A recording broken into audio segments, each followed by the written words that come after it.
Alright. Man, I should have really refilled my coffee on that break.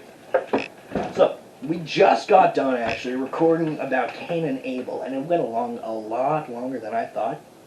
So I'm recording another one for Noah. Because it's not, the last one ran 25 minutes, and this is not going to take 5 minutes. It's going to take a bit longer than that. So we're going to just chop it into 2 lessons. So, the story of Noah starts in chapter 6. And when we look at it, it says, "And it came to pass, when men began to multiply on the face of the earth, and daughters were born unto them, that the sons of God said the daughters of men were fair, and they took wives of all whom they chose. And the Lord said, My spirit shall not always strive with man, for that he also is flesh, and his days shall be 120 years. So, after the flood, it's regarded that humans' lifespans were drastically reduced. And that's why. We know Adam lived 990 years, Noah lived 600 years. After the flood, you see a major drop. And if you get to 120 years nowadays, even with our medical technology, it is amazing. And the human body really doesn't go much past that. And so, we have 2 bloodlines, for lack of a better term. First one is regarded as Adam and Eve's and Seth's, as you continue on. This was touched in the last video. Cain killed his brother Abel. Eve had another son named Seth, and kind of talked about how there was probably a lot longer than what we think the time period was, in order for there to be a lot of people on Earth by that time. Again, if you want to check that out, go and check the last video. It's where we also break the theory that Cain killed his brother with a rock. It doesn't actually say that. Anyways, that coffee is now cold. So, we've got the sons of man, very much interested in the pleasures of flesh, doing what they want. We've got the sons of God, which is when you hear that, it normally refers to people who are very God-fearing, and that doesn't mean, oh no, he's going to strike us with lightning. It means that they are very much believers and followers of God and try to be righteous. That's what it means when it talks in the Bible, the sons and daughters of God, children of God. But about this time, we go ahead and see the sons of God look over and go, those women over there, they're pretty damn hot. And so they go ahead and marry. We're cautioned against that, not because God doesn't want us to be happy, but if you have people constantly telling you that what you believe is wrong and right and trying to break down your belief, it is very, very difficult to keep that belief. And if your spouse believes something completely different, it is very difficult to go ahead and still hold on to that. Normally, you want to please your spouse. And maybe after a while, when they don't believe it, and they're living a perfectly good life, well, maybe it's not that important. So that's why we're cautioning against it. You'll see that further on. So, they go ahead and marry, intermingle. And now chapter 6, over in 12.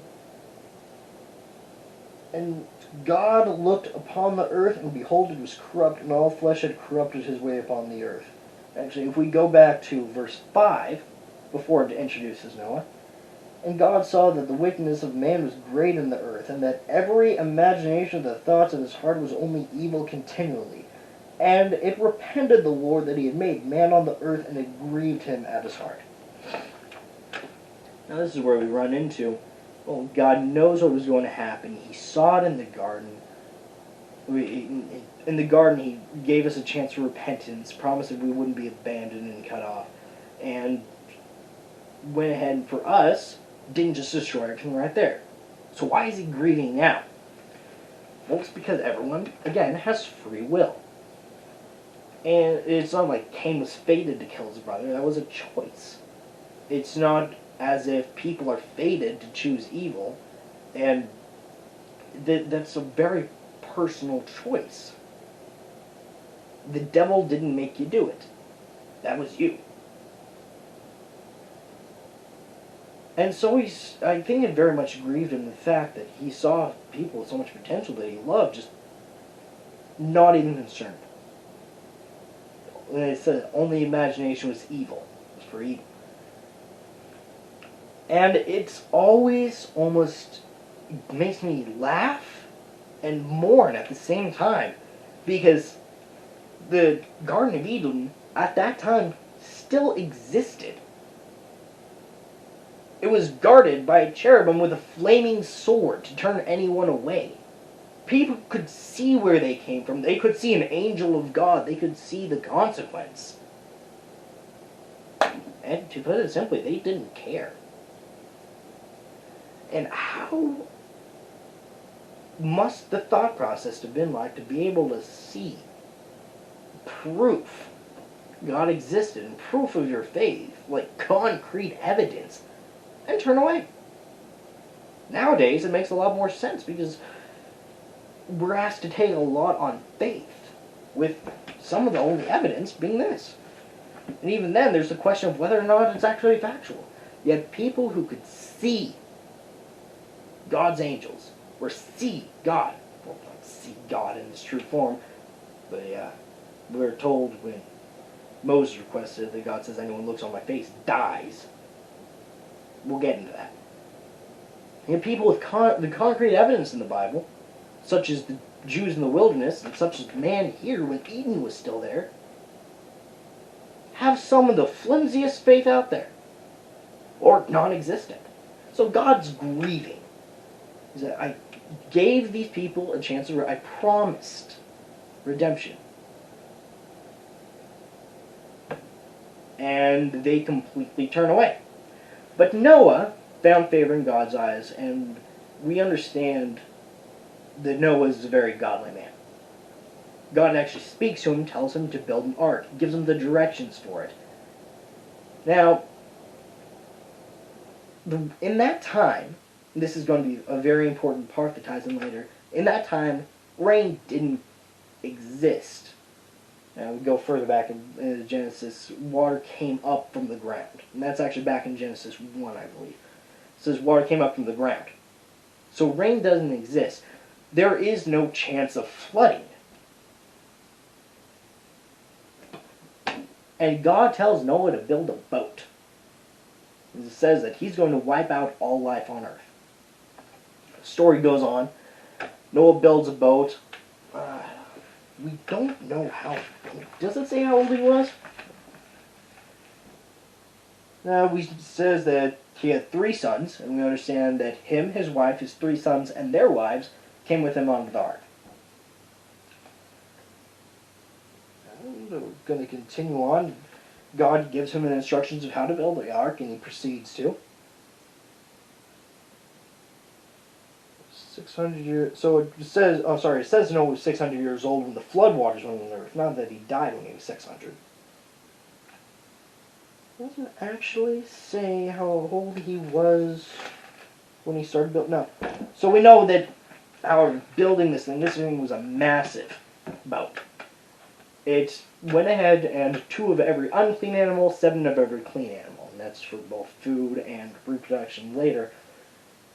So clean and unclean, we'll get in that in Leviticus. It basically boils down to what's healthy and not. What's the healthiest to eat. Again, we're going to get in that probably pretty shortly, actually. So, builds the ark. Rain comes down, 40 days and 40 nights. Him, the 7 others, they're saved. Water goes long, takes them long. Eventually, the water recedes. It takes a better part of a year.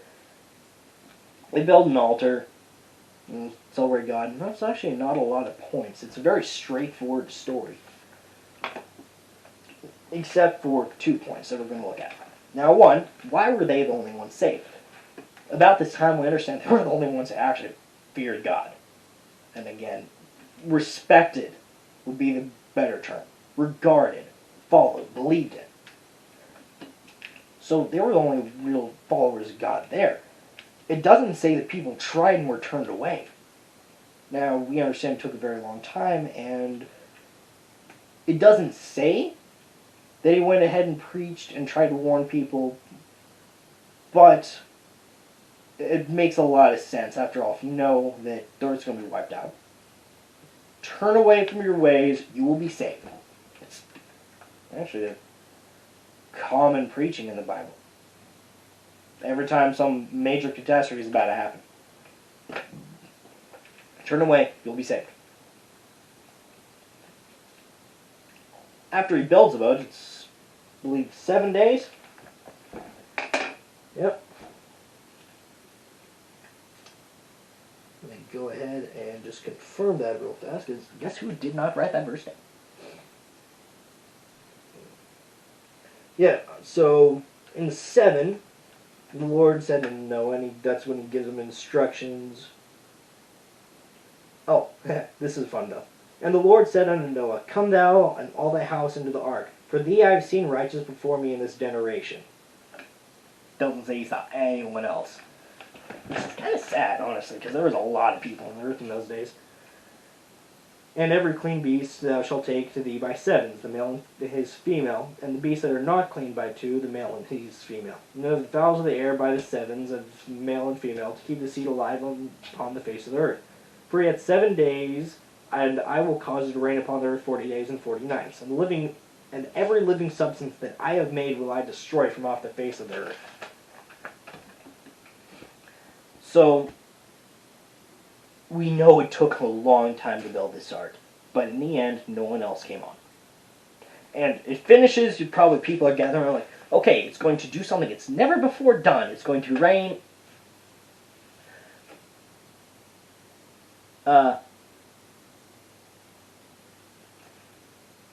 Yeah, skies are clear. Water's still coming up from the ground. Okay, we've been waiting for I think they estimated it might have been 130 years. There's no biblical evidence to back that up, so take that with a grain of salt.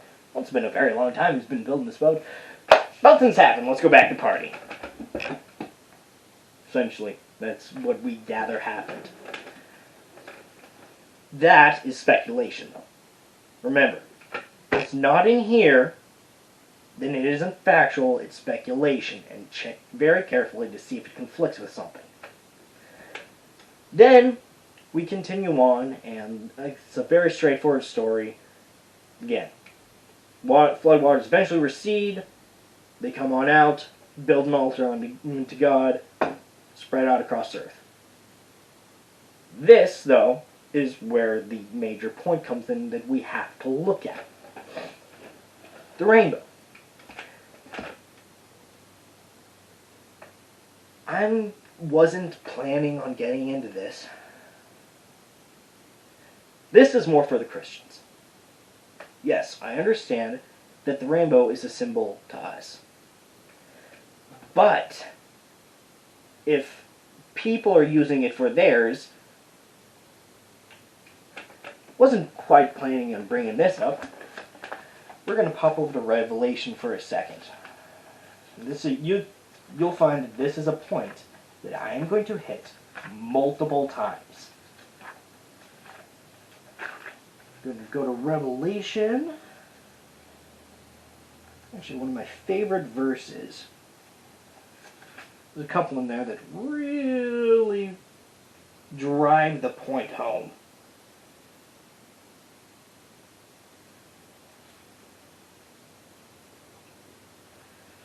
I want to say it's 22. Here we go. 22:11. He that is unjust, let him be unjust still. And he which is filthy, let him be filthy still. And he that is righteous, let him be righteous still. And he that is holy, let him be holy still. If people aren't actively trying to mess with you, leave them the hell alone. Yes, I understand. Homosexuals and the Pride movement are using a rainbow.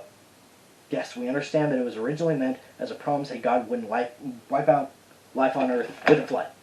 If they want to use it, let them. It doesn't hurt us. Okay? They're using the rainbow. So what? Does it take away from God's promise to us? No.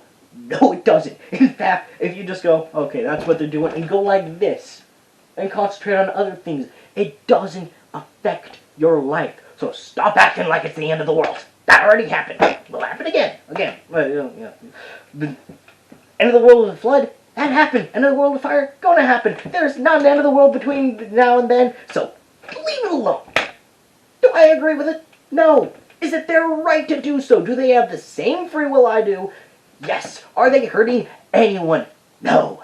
Leave them to it. The standard rule of Christians is if they are not hurting you, and they are not hurting anyone you see, they are not trying to oppress or destroy your beliefs, leave them alone. They have the same right as you. Interestingly enough, this series got 2 points. Number 1 is to go ahead and explain Christianity, and number 2 is to call a lot of Christians on their bullshit. And yes, we say bullshit here. Deal with it.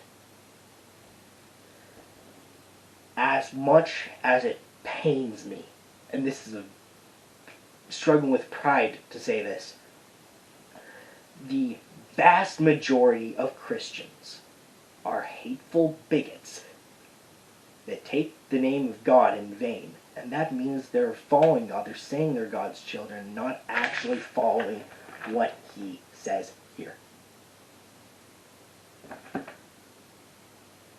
Hate for other people because of what they believe, when it's something like that, doesn't have place here. Now, if it's someone like Nazis, yeah, that's a definite reason to go ahead and stand against someone. If people are going, those people don't deserve to be alive because of their beliefs or their race, stand against them. We have full permission to do that. Wow, it's almost like groups that hate on other groups because of what they believe or something like that is wrong. Now, take also for those listening who are Christians, that also means that just because you may have a grudge or an agenda against Christians doesn't make you right for trying to chew that on them. Okay? That's not the point of it.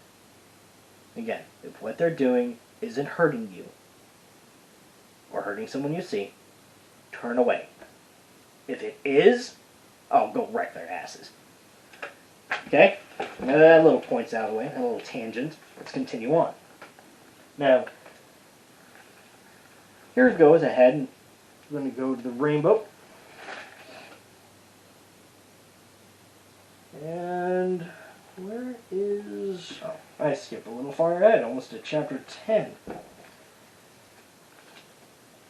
be a lot easier if I could just tear through this, but hey. And did I actually write down the verse? That'd be a lot easier.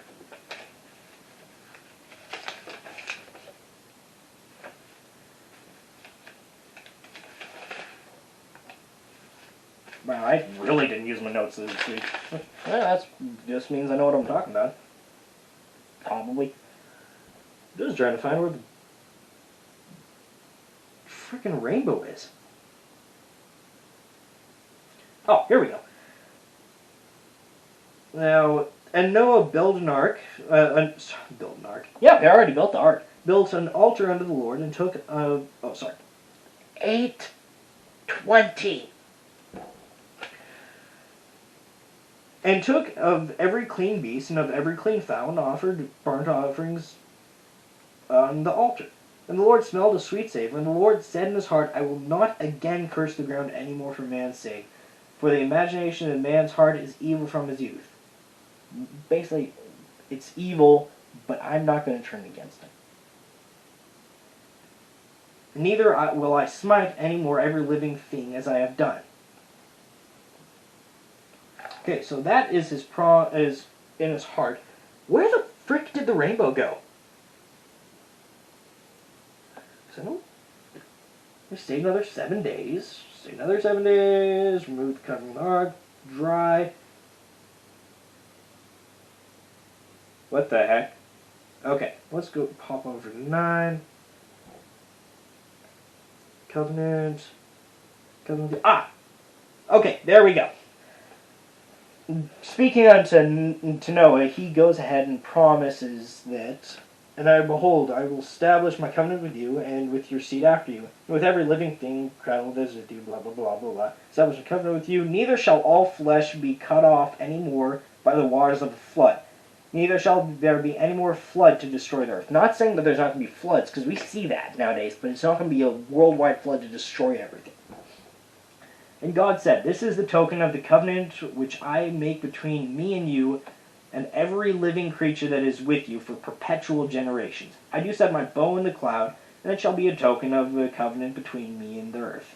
And it shall come to pass, when I bring the cloud over the earth, that the bow shall be seen in the cloud. And I will remember my covenant, which is between me and you and every living creature of all flesh. And water shall no more become a flood to destroy all flesh. And the bow shall be in the cloud, and I will look upon it, that I may remember the everlasting covenant between God and every living creature of all flesh that is upon the earth. Now, we understand God created everything. Natural science, that's God's creation. I don't remember which scientist it was, and now I'm wishing I had looked it up, said the first drink of natural science will make you an atheist, but at the bottom of the cup you'll find God waiting for you. And so we understand that God created the earth, he created the natural laws that would govern it, essentially. And so we understand that a rainbow is light divided when it goes through a prism or a raindrop. And the raindrop is displayed on the clouds after a rainstorm. Sun hits it, lights up. Very beautiful sight. We understand that the colors... who was it that did that experiment? Put light through a prism. Shows you how much attention I paid in school. So we understand that. Now, did the rainbow magically come into being at that time? No. You could say that the science word was already there. But the rain, like that, had never occurred. So, put yourself in Noah's shoes and his family's. First time it ever rained.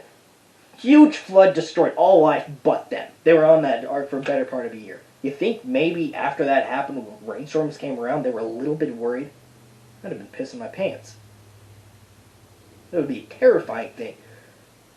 The rainbow would have always been displayed. But it was God's promise that, hey, look up. You see that? That is my promise. So you could say that the symbol would have always been there, but he tied his promise. He didn't need a reminder. But to the very scared people on earth, it would have been, this is a way to alleviate your fears. Take something beautiful in my creation. Elevate. Jeez. Look up. That is the promise that I will not destroy the earth with a flood again. And so I think that goes ahead and wraps up our lesson today. Now, next we'll be looking at the Tower... Can I do that on camera? Oh, well, I just did that on camera. That next week we'll be going ahead and looking at the Tower of Babel and the beginning of the Jews, which with Abram, which turns into Abraham. We'll get into that. It's kind of a fun story, almost stabbing the sun. It's a little more complicated than that, but basically that's what it is. And it's my roommate that came in, that's why I flipped him off. Again, I'm a very upstanding Christian. So that's where we'll get into, and as always, go ahead and comment any questions, or go ahead and send them to the email. Probably send them to the email. I check that a lot more. Phone number still hasn't been set up yet. Next business meeting, we're talking about that. But until then, thank you for watching Christianity 101. And again, if you see a Christian that's really just being very hateful, go smack him for me.